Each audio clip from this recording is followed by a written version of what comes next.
Santé Magafrique. Des mots sur les mots et des diagnostics. La santé au Sahel et en Afrique. Maladies, Traitements, soins, protocoles, prévention. Un check-up hebdomadaire de l'actualité médicale en Afrique. Ifriqiya FM, Votre bien-être santé. Santé Magafrique.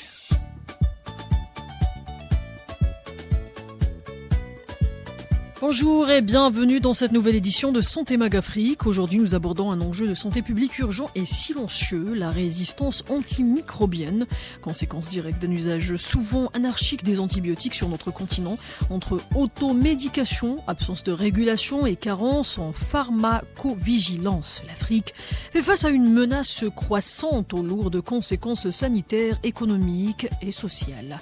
Pour en parler, nous recevons comme à chaque fois le docteur Ilyas Hamouk, infectiologue, pour une lecture approfondie de ce phénomène. Bonjour docteur, comment ça va? Bonjour Samar, ça va bien et toi? Et la santé docteur? Ça va, merci. Très bien, moi je vais bien. On commence par cette petite question. L'usage intensif et non contrôlé des antibiotiques est souvent présenté comme un facteur central de la résistance antimicrobienne. Selon vous, docteur, dans quelle mesure ce phénomène est-il aujourd'hui enraciné dans les pratiques de soins en Afrique? Alors l'automédication, elle est de plus en plus importante en Afrique parce que faut savoir qu'il y a beaucoup de pays qui se développent rapidement en Afrique, qui assurent à la fois une bonne prise en charge assez diversifiée, plusieurs spécialités prises en charge. Mais malheureusement, avec ce phénomène-là, il y a un développement de l'automédication. Mmh. Alors l'automédication, c'est facile, c'est le fait de se soigner soi-même. Exactement. Sans consulter un professionnel de santé. Mmh. C'est-à-dire, je vais à la pharmacie, je dis voilà, donnez-moi tel antibiotique ou c'est pas que les antibiotiques, hein, même d'autres médicaments, des vitamines, des compléments, etc. C'est une pratique très répandue dans le monde, mais surtout en Afrique. Le problème en Afrique, c'est qu'on est des consommateurs d'antibiotiques, mais on n'est pas producteurs d'antibiotiques. C'est ça le problème, le déséquilibre. Et évidemment, c'est un phénomène de plus en plus important, surtout dans les régions les plus développées où il y a beaucoup de médicaments. On a tendance, et pas qu'en Afrique, hein, on a tendance à ne pas consulter, mais prendre soit parce qu'on s'y connaît un petit peu, soit parce qu'on suit les conseils d'un voisin ou d'un parent, etc. C'est ça. Et au-delà du cadre hospitalier, docteur, donc l'automédication reste une pratique fréquente. On en va tout le temps, on le fait tous, surtout quand il s'agit du paracétamol. Comment expliquer cette habitude généralisée et quelles en sont les répercussions sur la santé publique? Est-ce que vous voyez qu'il vous serrez un petit peu la ceinture par rapport à cet achat ou cette automédication? Alors ça peut être dû à beaucoup de paramètres. Premièrement, il y a le facteur économique. On a tendance à économiser c'est ça. Le prix une de la séance de médecin, exactement. Voilà. Soit chez le privé, on a tendance à payer, soit on va chez le médecin public, on ne veut pas attendre, on ne peut pas faire la queue, attendre plusieurs minutes, voire plusieurs heures.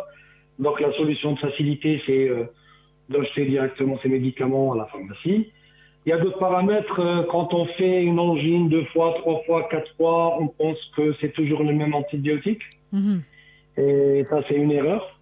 C'est ça. Et parfois, c'est un manque de médecins aussi. Dans certaines régions, il y a le pharmacie, il n'y a pas le médecin adéquat.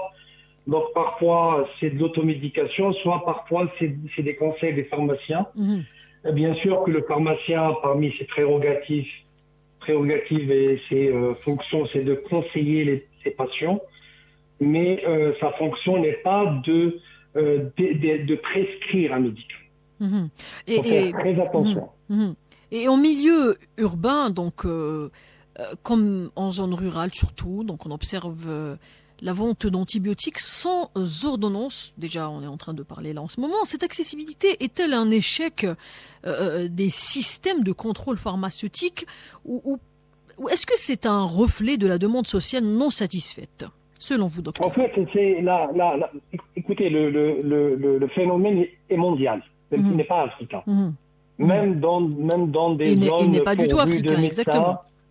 oui, même dans des zones pourvues de médecins, en Europe, aux États-Unis. Mais je pense, docteur, que la conscience en ce sujet-là, elle joue aussi un rôle. Le premier responsable, malheureusement, c'est le patient lui-même. Ah oui, il y a des gens qui, pour eux, le médecin ne peut rien faire. Donc je sais, c'est une angine, c'est un mal de tête. C'est une question de culture aussi, je pense.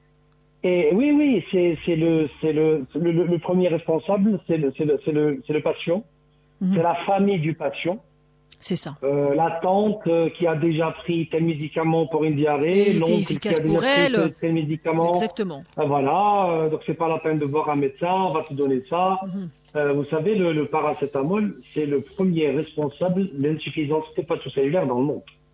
Même pour les reins, même pour... gens, Oui, surtout pour le foie, parce que c'est un médicament qui est métabolisé par le foie et qui est là, si ce n'est le médicament le plus prescrit dans le monde. D'accord. Et on a tous pris du paracétamol sans prescription médicale, parce que on a un peu mal à la tête, par exemple, on a mal à la dent, on a mal au cou, mal au dos, etc. Mais il faut faire attention chez certaines personnes. Des personnes qui ont des problèmes hépatiques, des personnes âgées, des enfants, des personnes qui ont déjà des problèmes hépatiques, d'hépatite virale par exemple. C'est pour ça que quand on a un terrain particulier, c'est-à-dire une pathologie chronique, un certain âge, il faut toujours demander à son médecin, même pour des médicaments soi-disant anodins. Il y a aussi les vitamines. Attention, il y a beaucoup de gens qui prennent des compléments vitaminiques, ils pensent que les vitamines sont comme des bonbons, ça ne peut faire que du bien. Alors déjà, on a déjà fait un numéro sur ça, exactement. Exact. On peut faire des intoxications médicamenteuses aux vitamines. Donc c'est ça le problème, c'est les médicaments qu'on utilise le plus souvent, qui ont tendance à nous faire du mal, et malheureusement les antibiotiques, et je suis bien placé pour le savoir, il y a une double peine. La première peine, c'est que le patient peut présenter des effets secondaires à tel ou tel antibiotique.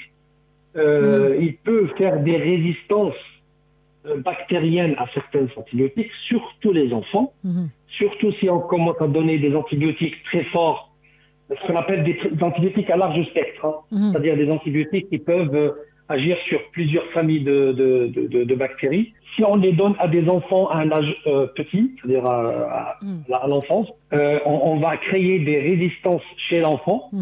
Après, c'est un cercle vicieux. On aura besoin chez l'enfant de plus en plus d'antibiotiques, de plus en plus forts. Et puis, il y a la résistance bactérienne de population. On aura des bactéries qui seront résistantes à beaucoup d'antibiotiques. C'est un phénomène global, carrément, la résistance bactérienne. Oui, et malheureusement, on a les bactéries qui deviennent de plus en plus résistantes aux antibiotiques, alors qu'il n'y a plus de création de nouveaux antibiotiques. C'est ça le danger global, donc de l'automédication, surtout pour les antibiotiques. C'est particulier. Et quand on parle de cette résistance bactérienne, docteur, en quoi l'Afrique, parce que nous focalisons toujours sur l'Afrique, en quoi l'Afrique est-elle plus vulnérable face à cette menace que d'autres régions du monde, on va dire? Alors, malheureusement, on est beaucoup plus vulnérable. Je te dis pourquoi. Parce qu'on a des pathologies bactériennes qui sont assez graves et assez diffuses en Afrique. Par exemple, la tuberculose. Le premier antibiotique utilisé dans la tuberculose, c'est la rifampicine. Alors, la rifampicine, dans d'autres pays, en Europe, aux États-Unis, on peut l'utiliser pour d'autres infections, comme des infections à staphylocoque, ou pour prévenir une méningite à méningocoque, etc. Mais pour nous, la rifampicine, c'est très précieux parce que c'est le principal traitement de la tuberculose. D'accord. Et si on utilise mal cet antibiotique, quand je dis utiliser mal, c'est-à-dire utiliser trop, on va induire des résistances à la rifampicine, et là, ça sera la catastrophe parce qu'on sera obligé d'acheter d'autres antibiotiques qui seront plus chers, qui seront plus rares pour traiter la simple tuberculose. Et vu que ce genre de maladie ne bénéficie pas malheureusement de recherche pointue dans les pays développés, parce qu'ils sont plus attirés par l'argent, ce qui est normal parce que c'est des entreprises commerciales, les laboratoires. Donc les laboratoires, ils sont plus attirés par des pathologies qui rapportent de l'argent, comme les cancers, comme les maladies d'Alzheimer, de Parkinson, ce genre de maladies, et pas par les maladies infectieuses, parce que ça rapporte pas beaucoup, un antibiotique ne rapporte pas beaucoup d'argent. Donc, il n'y a pas assez de recherche. Donc, on est en train de se mordre la queue. C'est comme le jeu Snake, si vous vous rappelez, dans exactement, les anciens téléphones, oui. C'est le retour du bâton. On est en train de bouffer des antibiotiques, mais malheureusement, à un moment donné, on va se prendre le mur en plein tête. On revient sur ce qui est le plus important, la sensibilisation. Il faut savoir que chez chaque personne, c'est-à-dire on peut pas tous prendre le même médicament pour avoir les mêmes conséquences, les mêmes résultats. Il y a ce qu'on appelle les antécédents médicaux, antécédents personnels, antécédents familiaux, antécédents chirurgicaux, antécédents allergiques, etc. Docteur, l'absence de politique de sensibilisation ciblée, notamment sur les bons usages des antibiotiques, j'allais dire, est-ce qu'elle participe à cette vulnérabilité? Mais je pense que la réponse serait oui. Oui, la responsabilité est partagée. Il faudrait qu'il y ait des lois plus strictes. Quand je dis utilisation abusive d'antibiotiques, c'est que le patient est responsable, le pharmacien est responsable, le médecin est responsable. Moi, je connais malheureusement beaucoup de médecins qui connaissent pas très bien les antibiotiques, donc ils ont tendance à donner l'antibiotique le plus fort. Et parfois, je leur dis, pourquoi tu as donné tel antibiotique? Ils me disent, c'est efficace. Je dis, je sais que c'est efficace. Mais on va pas combattre 10 personnes avec une bombe atomique. C'est ça. 10 personnes, on leur envoie une grenade. On n'envoie pas une bombe atomique. Le jour où on aura besoin de la bombe atomique, on va pas la trouver. Donc, il faut pas donner l'antibiotique le plus fort, il faut donner l'antibiotique le plus juste. Il y a des critères. Il faut que ça soit l'antibiotique le plus actif, mais avec un spectre le plus étroit, et il faudrait donner l'antibiotique le moins cher. Mais ça c'est en dernier. Il faut bien sûr donner l'antibiotique le moins nocif, parce qu'il y a des antibiotiques qui ont des effets secondaires. Donc, le patient est responsable parce que c'est la facilité. Il connaît tel antibiotique, il va l'acheter à chaque fois, alors que ça se passe pas comme ça. D'accord. Les pharmaciens, ils veulent vendre, et bien sûr, moi je généralise pas, il y a beaucoup de pharmaciens qui refusent de donner des antibiotiques sans prescription, ça c'est très bien, ça c'est excellent. Mais il y en a beaucoup qui veulent vendre, c'est pas vraiment des pharmaciens, c'est plutôt des vendeurs. Donc ils vont même prescrire des antibiotiques alors que c'est pas leur fonction. Et bien sûr, il y a les laboratoires, il faut aussi les incriminer. Il y a les laboratoires pharmaceutiques qui vont inciter les pharmaciens, inciter les médecins à donner tel antibiotique, en offrant des voyages, en offrant des cadeaux, etc. Et bien sûr, il reste la question réglementaire. Il faut être plus strict sur les lois, notamment pour les antibiotiques. Moi, je suis pour qu'il y ait certains antibiotiques qui soient utilisés uniquement dans les hôpitaux et pas dans les officines. D'accord. Et pour les sauvegarder, pour les protéger. Vous avez surtout évoqué le rôle des professionnels de santé qui est central. Pourtant, même dans les structures publiques, vous le dites docteur, on observe des prescriptions excessives. Est-ce que ce phénomène est lié à un manque de formation continue ou à des pressions, on va dire, externes? C'est très complexe. Il y a des médecins qui prescrivent des antibiotiques parce qu'ils connaissent que ces antibiotiques-là. Il y a des médecins, surtout dans le privé, parce que vous savez, le médecin dans le privé, dans le public, c'est pas le même métier. Donc on parle là d'un manque de formation, docteur. Non, c'est pas un manque de formation, oui. Donc quand vous dites qu'ils ne connaissent que cet antibiotique. Non, c'est plutôt un manque de recyclage. D'accord. Il y a des médecins qui exercent depuis 20-30 ans et qui n'ont pas fait de recyclage. Ils connaissent pas les nouveaux antibiotiques. Ils restent toujours sur les antibiotiques qu'on connaît. Ça, c'est pas normal. Il y a des médecins qui sont pas formés, qui donnent parce que c'est tout ce qu'ils savent.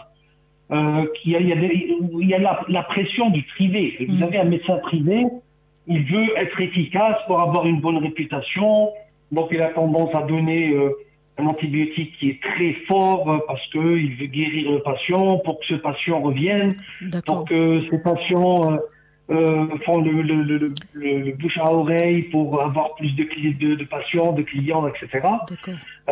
Ou parce qu'il connaît un laboratoire qui est gentil avec lui, qui va lui offrir des cadeaux, C'est vrai. Il y a un conflit d'intérêts. C'est pour ça que moi, je suis dans le public, il faut dire la vérité, dans le public, on est toujours plus à l'aise. Parce qu'il n'y a pas ce genre de pression, on a plus tendance à donner le bon médicament, et je comprends. Mais il y a d'autres facteurs, comme j'ai dit, les laboratoires pharmaceutiques, les politiques de santé, parfois c'est des politiques de santé. Vous savez, ça veut dire en Afrique, par exemple en Afrique, il y a beaucoup de pays africains qui produisent pas leurs médicaments, leurs antibiotiques. Donc il y a comme une pression de l'étranger, de certains pays, de certains laboratoires, qu'on appelle ça, des grands labos, qui vont exercer pour prescrire tel antibiotique. Donc vous imaginez par exemple des pays subsahariens qui connaissent un problème de tuberculose. Vous imaginez que c'est un grand marché pour les antibiotiques contre la tuberculose. Donc c'est très complexe. Tout le monde a sa part de responsabilité. Et quelle place occupent aujourd'hui les laboratoires d'analyse dans le diagnostic, on va dire, précis des infections, et comment leur faible présence influence-t-elle la surprescription antibiotique? Vous savez, c'est une bonne guerre. Il faut dire que les labos pharmaceutiques, c'est quand même des entreprises qui doivent dégager des dividendes, des intérêts, c'est normal. Et aussi, il faut dire aussi, parce que j'ai tiré un peu sur le laboratoire, mais c'est les laboratoires pharmaceutiques qui font les recherches pour créer de nouvelles molécules, de nouveaux antibiotiques. C'est normal qu'ils doivent gagner de l'argent. Ça, c'est absolument normal. Comme un médecin doit gagner sa vie, comme un pharmacien doit gagner sa vie, mais il faudrait qu'il y ait de la pharmacovigilance, il faudrait qu'il y ait des commissions d'éthique, il faudrait un contrôle de l'État. Il ne faudrait pas que ce soit un marché ouvert.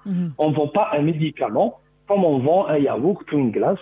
Il faudrait qu'il y ait des commissions d'État qui valident tel médicament ou tel médicament, et aussi de définir ce qu'on appelle des consensus. C'est quoi un consensus?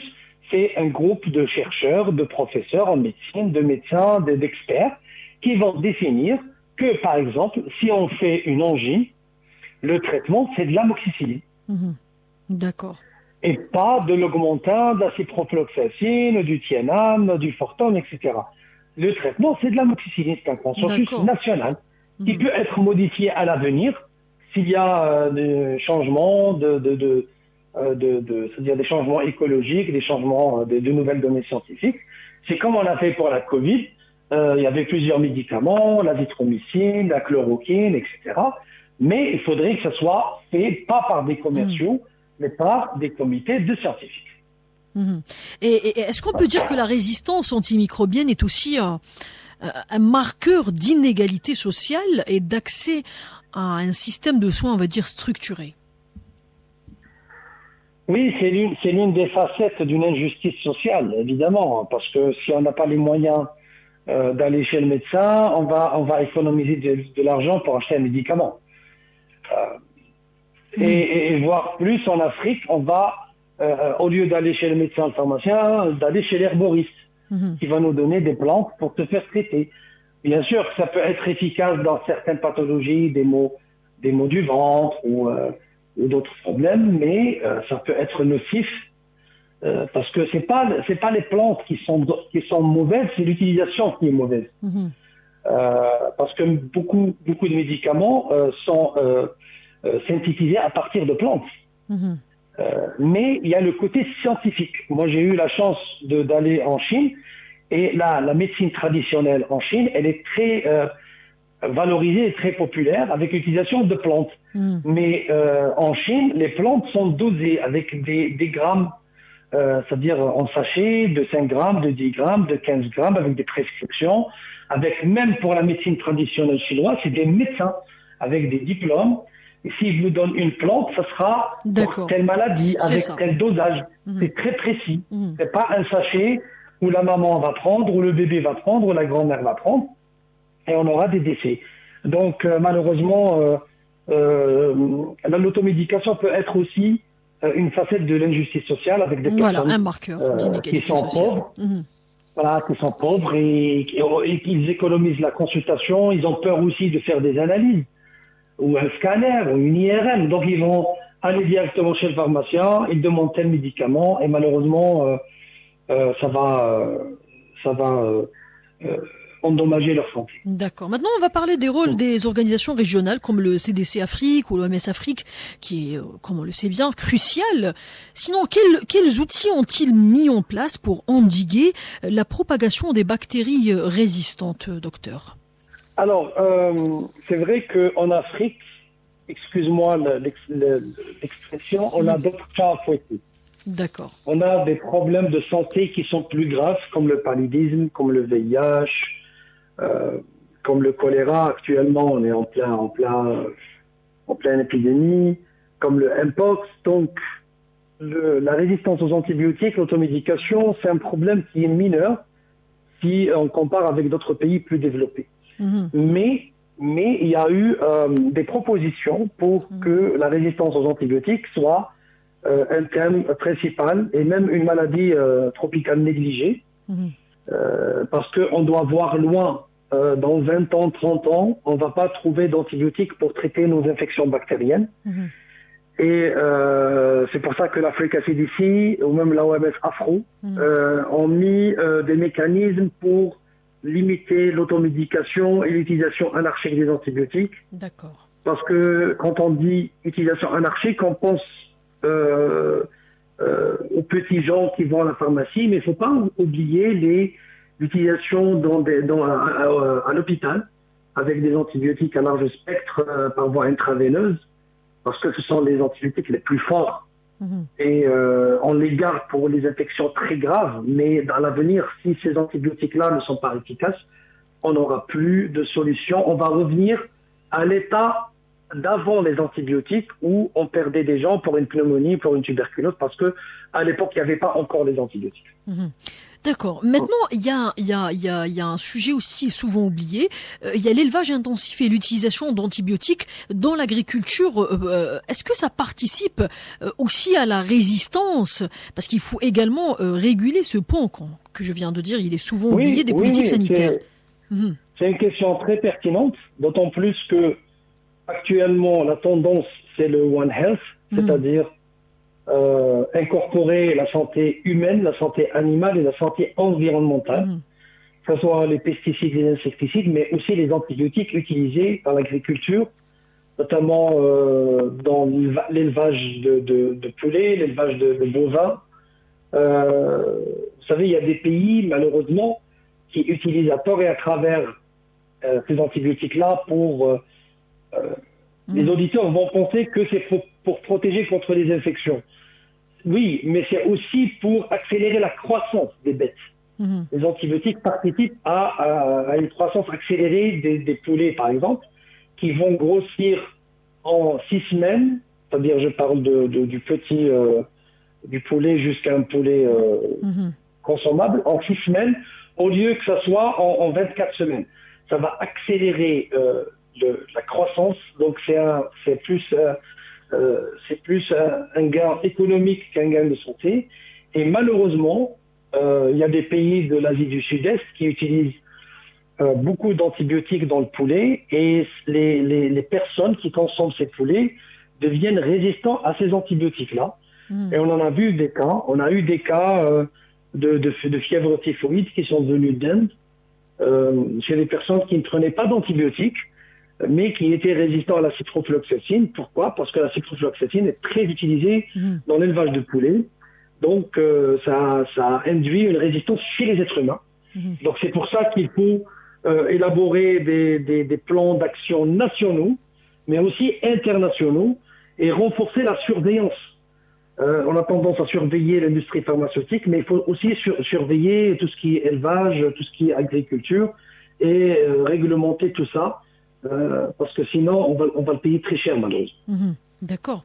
On passe maintenant à nos dernières questions. L'urgence de solutions locales n'empêche pas l'importance de la coopération sud-sud. Que peut-on espérer d'initiatives africaines concentrées pour faire face à cette crise sanitaire, on va dire, silencieuse, docteur?